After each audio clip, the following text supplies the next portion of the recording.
नमस्कार आप सबको। हम लोग आज फिर से नई क्लास स्टार्ट कर रहे हैं। सेक्शन 2 है आपका बैंकिंग से रिलेटेड, और पहला चैप्टर जो है इसका वो है बैंक। ठीक है ना। बैंक के बारे में हम लोग इसमें पढ़ेंगे और बेसिक चीज़ें इसी में हैं। अगर थोड़ा बहुत आप इधर से अच्छे से याद कर लेंगे तो आपको आगे बहुत इसकी हेल्प मिलेगी। ठीक है ना। तो हम लोग स्टार्ट करते हैं। सबसे पहली बात करते हैं कि बैंक का जो डेवलपमेंट है वो कहाँ से हुआ। ऐसा बेसिक तौर पे यहीं से शुरुआत लोग करते हैं। ठीक है ना। लेकिन हम आपको एक बात बताते हैं कि अगर इंडिया की बात किया जाए, ठीक है ना, तो इंडिया में जो बैंकिंग बिजनेस है या बैंकिंग व्यवसाय है, ठीक है ना, इसका जो लेखा जोखा मिलता है वो कहीं ना कहीं हमारे कौटिल्य के अर्थशास्त्र में इसका मेंशन है। ठीक है ना। तो कभी कभी आप कई बुकों में होता है, लिखा होता है, नहीं लिखा होता है, बट ये जान लीजिए कि अगर भारतवर्ष की बात किया जाए कि इसका कहीं साक्ष्य मिलता है बैंक का, तो आप ये बोल सकते हैं कौटिल्य के अर्थशास्त्र में बैंकिंग व्यवसाय या बैंकिंग बिजनेस का क्या है मेंशन किया गया है या उसकी थियरी की बात की गई है। ठीक है ना। इसलिए आप लोग ये बात दिमाग में रखिएगा कि हमें ये सारी चीज़ों को मेंशन करना ही होगा। ठीक है। तो हम लोग ये बात यहाँ से एक बात स्पष्ट हो गई। और एक बात और जान लीजिए, आपको एग्ज़ाम में ये पूछा जाता है कभी कभी कि बैंकिंग व्यवसाय या बैंकिंग बिजनेस जो है इसका साक्ष्य या इसका प्रमाण कहाँ से मिलता है हमें, एविडेंस। तो देन आप वहाँ मेंशन कर सकते हैं। अगर इंडिया लिखा हुआ तो कौटिल्य के अर्थशास्त्र में इसका मेंशन है। ठीक है ना। फिर आते हैं हम लोग थोड़ा सा आगे बढ़ते हैं। ठीक है ना। लेकिन यहाँ से एक बात और समझ लीजिए, ऐसा नहीं कि सिर्फ इंडिया के ही कौटिल्य के ही अर्थशास्त्र में है, ऐसा नहीं है। कई देश के लोग हैं, जैसे मिस्र के लोग हैं, वो कहते हैं हमारे अर्थशास्त्र में है। चीन के लोग, ठीक है ना, ग्रीक के जो धार्मिक ग्रंथ हैं, ठीक है ना, उनमें भी इनका मेंशन है, इसे व्यवसाय का उल्लेख किया गया है। ठीक है ना। तो ये सारी चीज़ें हैं। तो हर चीज़ का अगर इंडिया की बात किया जाए तो इंडिया में कौटिल्य के अर्थशास्त्र बैंकिंग व्यवसाय का मेंशन किया गया है। ठीक है ना। फिर हम लोग थोड़ा सा आगे बढ़ते हैं, फिर बात करते हैं 1157 में। ठीक है ना। 1157 में पहली बार बैंक शब्द का प्रयोग किया गया। किसका प्रयोग किया गया? बैंक शब्द का सबसे पहला प्रयोग कब किया गया? 1157 में। ये याद करने वाली बात है, आपके एग्ज़ाम में आता है कि बैंक शब्द या बैंक जो वर्ड है इसका यूज़ सबसे पहले कब किया गया था, तो 1157 में। ठीक है ना। और अगर आपसे पूछता है कहाँ के लोगों ने किया था, तो इटली के लोगों ने किया था। ठीक है ना। इटली के लोगों ने क्या किया था? बैंक शब्द का प्रयोग सर्वप्रथम किया था। ठीक है ना। फिर हम लोग थोड़ा सा आगे बढ़ते हैं। ठीक है ना। और आपको एक बात और बता दें, विश्व का सबसे पहला बैंक की इस्टेब्लिशमेंट भी इसी टाइम पे किया गया। ठीक है ना। बैंक ऑफ वेनिस जो था, इसकी भी इस्टेब्लिशमेंट इसी के टाइम 1157 के आसपास की गई। ठीक है ना। तो ये आप जानते रहिए, तो आपको ये सब चीज़ें आसान लगेंगी। ठीक है ना। तो अभी तक हम लोगों ने दो तीन चीज़ें मेंशन किया। एक कौटिल्य के अर्थशास्त्र में क्या हुआ है, बिजनेस बैंकिंग का मेंशन किया गया था, जिसका प्रमाण मिलता है। फिर आपको बताया गया बैंक शब्द का प्रयोग सबसे पहले कब किया गया? 1157 में किया गया। फिर आपको ये बताया गया कि वर्ल्ड का या विश्व का सबसे पहला बैंक, बैंक ऑफ वेनिस का इस्टेब्लिशमेंट भी इसी टाइम किया गया। ठीक है ना। कहाँ के लोगों ने इसको बैंक कहा था? इटली के लोगों ने कहा। ठीक है ना। आगे बढ़ते हम लोग, तो थोड़ा सा हिस्ट्री की बात कर लेते हैं हम लोग। ठीक है ना। अगर हिस्ट्री की बात करते हैं हम लोग थोड़ा सा, तो कहा जाता है कि जो वेनिस, बैंक ऑफ वेनिस था, ठीक है ना, इसका इस्टेब्लिशमेंट तो हुआ था, आप सबको पता है, 1157 के आसपास। ठीक है ना। लेकिन कहा जाता है जो वेनिस राज्य था, ठीक है ना, वहाँ पे क्या हो गया, राज्य में युद्ध क्या हुआ, युद्ध इतना तेज़ चलता रहा, इतने दिनों तक चलता रहा कि उनकी आर्थिक स्थिति क्या हो गई, खराब हो गई। ठीक है ना। वो आर्थिक संकट में फंस गए, क्राइसिस में आ गए। ठीक है ना। जिसकी वजह से उन्होंने क्या किया कि अपने देश के जो भी उनके नागरिक थे, ठीक है ना, उनकी प्रॉपर्टी का 1% भाग कंपलसरी कर दिया कि आपको गवर्नमेंट को देना पड़ेगा। ठीक है ना। भाई, आप सबको पता है कि जब किसी भी स्टेट या देश, कोई भी कंट्री होती है, अगर उसकी स्थिति ख़राब होती है तो वो किसके पास जाती है? पब्लिक के पास जाती है। ठीक है ना। पैसा या जो भी है एसेट्स कलेक्ट करने के लिए, ठीक है। तो यहाँ पे एक बात बताई गई कि आपको क्या किया गया कि जो हमारे यहाँ बैंक ऑफ वेनिस था उसने क्या किया, एक नियम बनाया जिसमें ये बताया गया कि 1% अब हर पब्लिक जो होगी और गवर्नमेंट को अपने प्रॉपर्टी का हिस्सा प्रोवाइड कराएगी, ठीक है ना।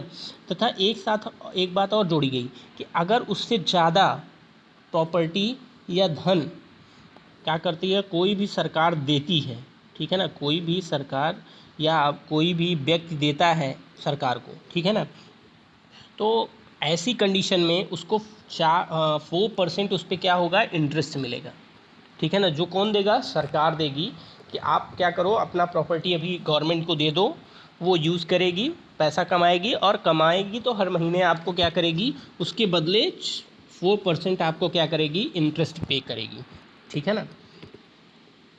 तो ये इतनी बात यहाँ पे रही, ये हिस्ट्री की बात हुई, ठीक है ना। आगे थोड़ा सा बढ़ते हैं तो थोड़ी सी बात और करते हैं हम लोग। तो ये जान लीजिए कि इसी अवस्था में, इस जो व्यवस्था थी, इसी व्यवस्था में वेनिस के पास बहुत सा धन एकत्र हो गया, ठीक है ना। भाई हमने पब्लिक से पैसे इकट्ठे किए, 1% कंपलसरी किया और 4% ब्याज देना शुरू किया, तो लोगों ने क्या किया, तेज़ी से अपनी प्रॉपर्टी को क्या किया, गवर्नमेंट को देना शुरू किया, ठीक है ना। तो जिससे उनके पास क्या हो गया, ढेर सारा धन एकत्र हो गया, ठीक है ना।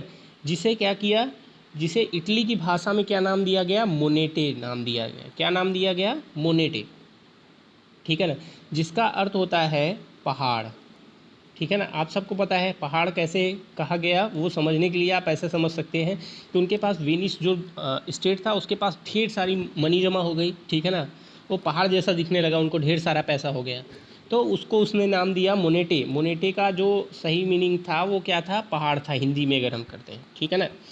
और दिया किसने था, इटली के लोगों ने। अब कभी कभी आप लोग कंफ्यूज होते हैं कि हर जगह इटली के लोग क्यों मेंशन किया जाता है। आप सबको बता दें कि सबसे ज़्यादा व्यापार अगर किसी ने किया तो इटली के लोगों ने किया, लेकिन इटली पे जो शासन था वो किसका था, इंग्लैंड का था या ब्रिटेन का था, ठीक है ना। इसलिए उन्होंने जो भी चीज़ें की वो कहाँ किया, ब्रिटेन में किया, ठीक, तो या इंग्लैंड में किया। तो ये बातें आपको ध्यान में रखनी चाहिए, ठीक है। फिर आगे बढ़ते हम लोग। तो मोनेटे जो शब्द था हमारा, उसका जर्मन में अगर हम उसका पर्यायवाची निकालते हैं तो उसको क्या नाम दिया गया, बेंच नाम दिया गया, बैंक नाम दिया गया, ठीक है ना। किस नाम से बुलाया गया, बैंक, ठीक। उसके आगे बढ़ते हैं तो अब इटली की बात करते हैं। तो इटली ने इसे अपनी भाषा में, जब इटली स्टेबल हुआ तो इटली ने क्या किया, जब अंग्रेज़ों से उनको मुक्ति मिली तब उन्होंने इसको क्या नाम दिया, बैंको नाम दिया। क्या नाम दिया, बैंको, ठीक है ना, बैंको नाम दिया। अब बैंकों के बाद कहा क्या हुआ कि फ्रांस के लोगों ने अपना सिस्टम लाया, अपने भाषा में इसको क्या दिया, बैंक के नाम दिया। क्या नाम दिया, बैंक के नाम दिया। फिर अंग्रेज़ जो लोग थे, अंग्रेज़ों ने इसका नाम क्या दिया, बैंक नाम दिया, ठीक है ना। ये एक सीक्वेंस है, आपको याद करने के लिए ऐसे याद करना पड़ेगा कि सबसे पहले आप सबको पता है कि मोनेटे आया, ठीक है ना। क्या आया, मोनेटे आया।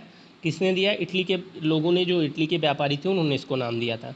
फिर हमारे पास क्या आया, मोनेटे आया, ठीक है ना। मोनेटे को जर्मन की पर्यायवाची में चेंज किया तो इसको क्या नाम दे दिया गया, बैंक। फिर उसके बाद इटली ने अपनी भाषा में इसको कन्वर्ट किया तो इसको नाम दे दिया स्टेबल होने के बाद, बैंको। फिर फ्रांसीसियों ने इसका नाम दिया बैंके, और उसके बाद अंग्रेज़ों ने इसका नाम रख दिया बैंक, ठीक। तो इतना सब कुछ है इसमें मेंशन किया गया है। और एक बात बता दें आपको यहीं पे चलते हुए, कई लोगों की किताब में दिया होगा तो आप लोग परेशान मत होइएगा कि बैंको शब्द का कहीं कहीं आपको दिया होगा, बैंको शब्द का अर्थ क्या है, मीनिंग क्या है।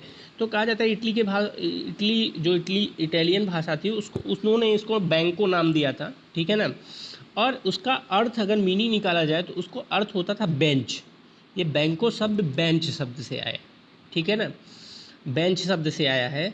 तो अब ये बेंच क्या है, कहा जाता था कि रोम के जो साहूकार लोग थे, ठीक है ना, वो क्या करते थे, एक पर्टिकुलर प्लेस पे बैठा करते थे, ठीक है ना, पैसा लेके, और वो क्या करते थे, वहाँ से लोगों को पैसा प्रोवाइड करते थे। जो साहूकार ये सब होते थे वो प्रोवाइड करते थे, और जो साहूकार या जो भी लोग होते थे पैसा देने वाले, जब वो क्या हो जाते थे, उनके पास पैसा ख़त्म हो जाता था ठीक है ना, जिनको हम इंसॉल्वेंट या दिवालिया कहते हैं, तो उनको दिवालिया घोषित किया जाता है। यहाँ से इंसॉल्वेंट या बैंक करप्ट शब्द की भी उत्पत्ति हुई, ठीक है ना, ये जानते रहिएगा। तो ये इतनी मेंशन रहा। कहा जाता है बैंक को शब्द बेंच शब्द से आया है, ठीक है ना, और कहा जाता था वो टेबल जो बैंक करप्ट या इंसॉल्वेंट हो जाता था, दिवालिया हो जाता था, उसके टेबल को या बेंच को क्या किया जाता था, तोड़ दिया जाता था, ठीक है ना। तो ये सारी बातें पुरानी हैं जो हमारे यहाँ आज तक चल रही हैं, ठीक है ना। अगर आपको बेसिक तौर पे कहा जाए बैंक का सही अर्थ, कहीं पहाड़ दिखा होगा, वास्तविक अर्थ ढेर या पहाड़ मिलेगा, ठीक है ना। या फिर आपको उससे हटेंगे तो कहा जाएगा एक समूह कोष, ठीक है ना, एक ग्रुप ऑफ कलेक्शन, देन क्या कहलाएगा, उसको बैंक को कहते हैं, ठीक है ना। ये सारी चीज़ें हैं जो हमें पढ़ने लायक है, ठीक है ना। फिर थोड़ा सा आगे बढ़ते हैं हम लोग, इसके आगे तो बात करते हैं। तो कहीं कहीं आपको देखिए, आपको एग्ज़ाम में कई कई लोग हैं दुनिया में, आपको पता ही है, पूछने वालों की कमी नहीं। कभी कभी आपको पूछते हैं बैंक का फुल फॉर्म क्या होता है, ओनली बैंक का फुल फॉर्म, ठीक है ना।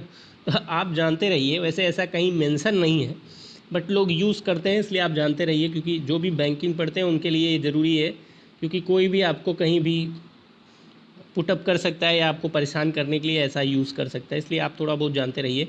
तो बैंक, अगर बैंक की बात करते हैं तो बैंक का जो फुल फॉर्म की बात किया जाए तो बी फॉर इसमें यूज़ किया गया है,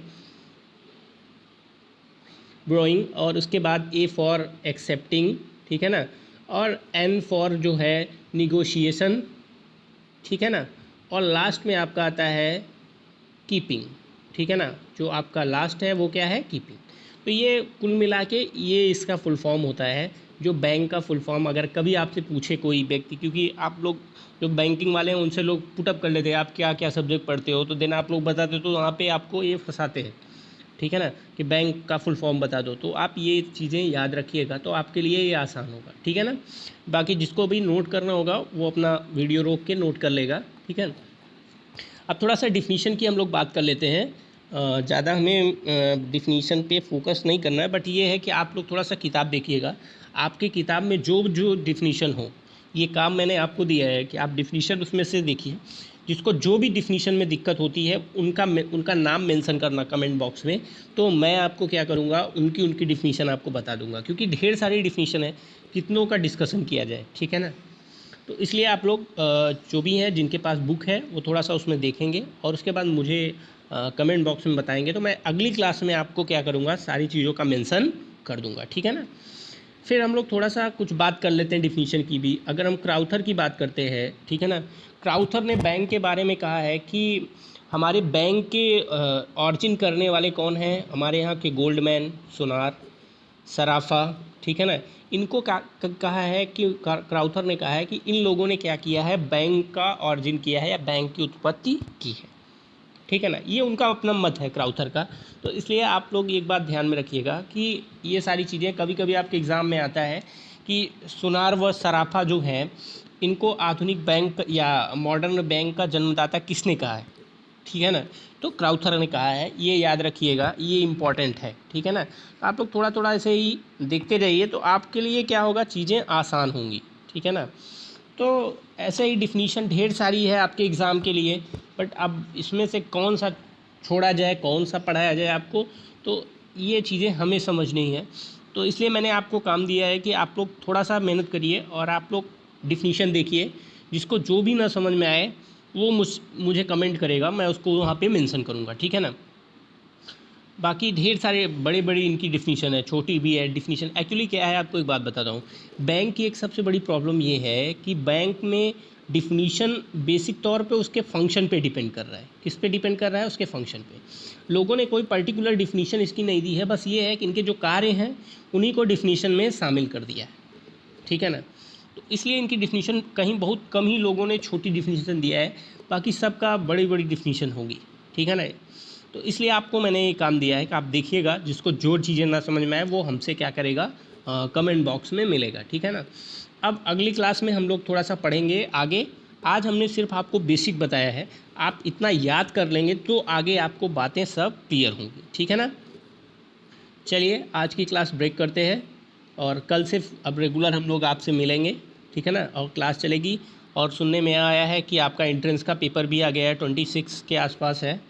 तो ठीक है, आप लोग थोड़ा सा तैयारी करिए, अब काफ़ी टाइम इधर उधर हो गया। ठीक है मैम, चलिए नमस्कार।